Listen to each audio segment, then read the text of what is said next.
Hello everyone and welcome back. Today I'm going to review Hills of Heather and Bone by Katie Andrews.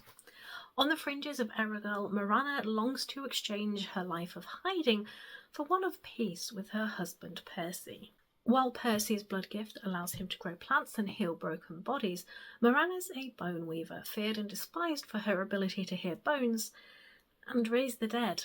Morana doesn't want to be seen as a villain from the old stories. She spends her time gardening, writing the stories of the dead, and fending off a spiteful chicken. Morana and Percy's life is shattered when a group of Finalists tasked with hunting down bone weavers and rogue blood-gifted find them. On the run and battling the elements, ancient creatures, and the loss of home, they search for any sanctuary left for them in Erigel. Morana must choose between the call in her blood and the family she holds so dear to her if she and Percy are to survive. So I read this as part of the finalist batch for the self-published fantasy blog off round 9.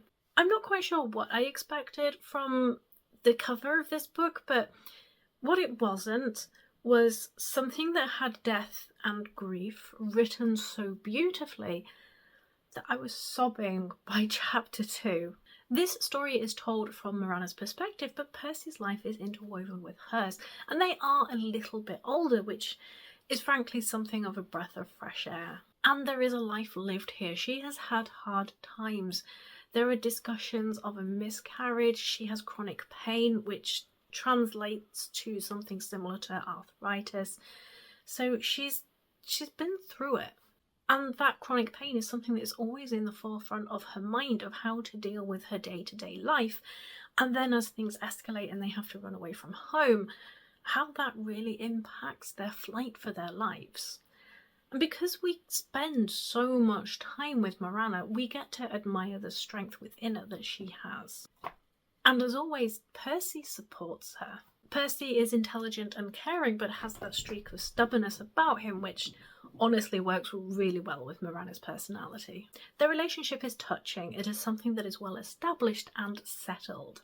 It might not be something with red-hot passion dripping off every page, but their love and adoration for each other is absolutely evident. And it's just nice to read about a relationship that is so well established, that they know each other so well. The trust and respect they have for each other really helps them to survive what they have to go through. But I do have to say that Morhenna is the star of the show, a chaos chicken, never lets anyone forget who is actually in charge. There is a good cast of characters in here who really fill out this world and make it feel vibrant and full of life. Some of them we get to know a lot better than others, we spend more time with and see the impact they have on Morana and Percy's lives. Some of the antagonists did feel a touch one-dimensional and didn't really have a lot going on other than, Bone Weaver's bad. But the life in this world was just wonderful and varied, and I just enjoyed the time we spent with the characters. This does deal with some very heavy themes, with death and grief being forefront. This is handled with a careful and caring touch. The emotions are not trivialised, and these big emotions are handled in a very gentle way. Grief impacts us all, whether it's something new or something we've already been carrying with us. Morana's bone weaving skills are pretty central to this story. We do find out throughout why the bone weavers are so feared and why they're hunted. And Morana's gifts never feel gruesome, even when she has to use them to defend the people she loves. And there is so much love and care at other times when she uses her ability to help people.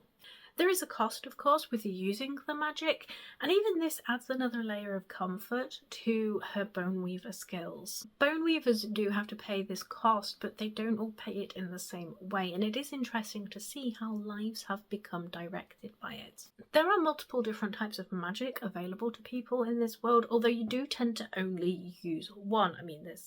For example, there's healing magic, there's fire magic, there's the ability to use nature and make things grow.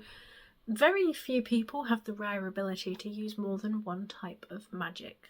I really did enjoy seeing how this magic wove so naturally through the world and the people that we met. So while this had a very cozy vibe at the start of this book when we meet Morana and Percy living their lives, I wouldn't describe this book as overall cosy.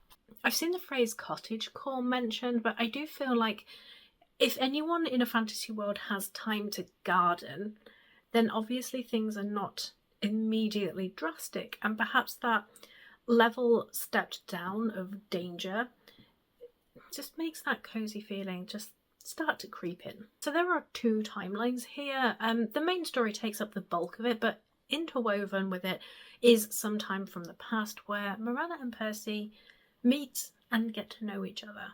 It shows how their lives came together, Percy's understanding, even though Miranda really did not want to be perceived by anyone at the time. There were a couple of points that didn't quite work out for me. I found the phonetically written accents to be quite jarring, and the dialogue at that time felt a bit stilted. It was just not that easy to read for me. 1 or 2 resolutions towards the end of the book felt that little bit rushed. We spent so much time building up the characters and the world that at times the actual events of the stories felt like they just had to be pushed in to get them finished. So overall, this is a slower fantasy. It is introspective and beautifully written. For SPFBO, I have given this 9 out of 10. So if you have read this, I would love to know your thoughts. Thanks for watching, and I shall see you all soon.